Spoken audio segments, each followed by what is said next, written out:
Section 1. Whispers in the static. The old radio crackled, a familiar sound on a stormy night. Rain lashed against the windows, mimicking the frantic beat of my heart. A news bulletin crackled through the static, a story about a missing hiker. Then, a voice low and guttural whispered my name. I spun around, searching the shadows of my room. There was no one there. Days turned into weeks, the whispers growing stronger, weaving themselves into the fabric of my life. Phone calls were plagued by static, the voice a constant threat lurking beneath the surface. The television flickered, images distorting into grotesque figures with hollow eyes. Fear became my constant companion, a knot of dread tightening in my stomach. One night, the phone rang. The voice, no longer a whisper but a raspy growl, commanded me to answer. My hand trembled as I picked up the receiver. "You can't hide forever," it hissed, sending chills down my spine. "We know where you are." The line went dead, leaving me in a silence more terrifying than the voice itself. Driven to the edge, I smashed the radio, ripped the phone from the wall. The digital world, once a source of comfort, had become a conduit for terror. But even in the silence, the fear lingered. A chilling realization washed over me. The voice wasn't coming from the devices. It was coming from somewhere else, somewhere much closer. Section 2. Crimson Echoes. Sarah found the antique mirror tucked away in a dusty corner of her grandmother's attic. Its ornate silver frame was tarnished, the glass cloudy with age. She ran a hand over its cool surface, intrigued by its melancholic beauty. As she gazed into its depths, a strange sensation washed over her.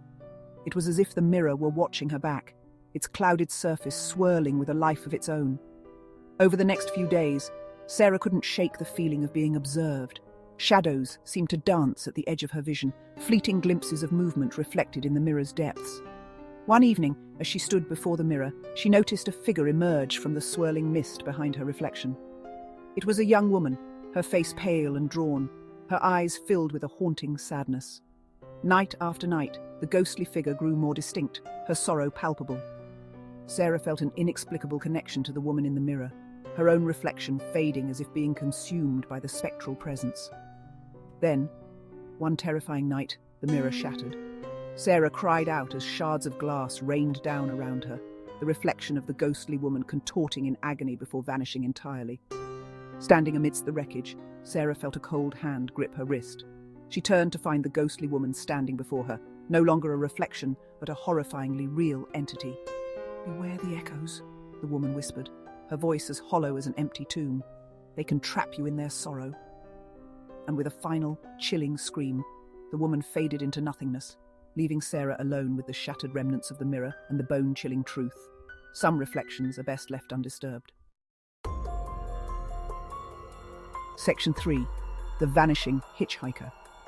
The highway stretched out before me, a ribbon of black ink against the starless night sky. Rain hammered against the windshield, blurring the desolate landscape. I was alone, miles from home, the only sound the hum of my engine and the rhythmic swish of the wipers. That's when I saw her. A lone figure stood by the roadside, her thumb outstretched in a desperate plea for a ride. Her white dress, soaked through and clinging to her slender frame, seemed to glow in the darkness. Hesitation gnawed at me, but the storm raged on and something in her desolate eyes tugged at my conscience. I pulled over. She slid into the passenger seat, her touch icy against my skin. She spoke in hushed tones, her voice a soft murmur against the roar of the storm. She mentioned a town up ahead, her words laced with a subtle desperation that mirrored the urgency of the downpour. Miles turned into minutes, the landscape a blur of rain-streaked asphalt and the ghostly glow of her pale face in the dashboard light. As we approached the turnoff for the town she had mentioned, her hand, cold and insubstantial as mist, brushed against mine. "This is it," she whispered, her voice barely audible above the wind. I slowed the car, glancing at her, but the passenger seat was empty. The hitchhiker was gone, vanished into thin air. A chill ran down my spine as I realized the terrifying truth. I hadn't just given a ride to a stranger, I had given a ride to a ghost.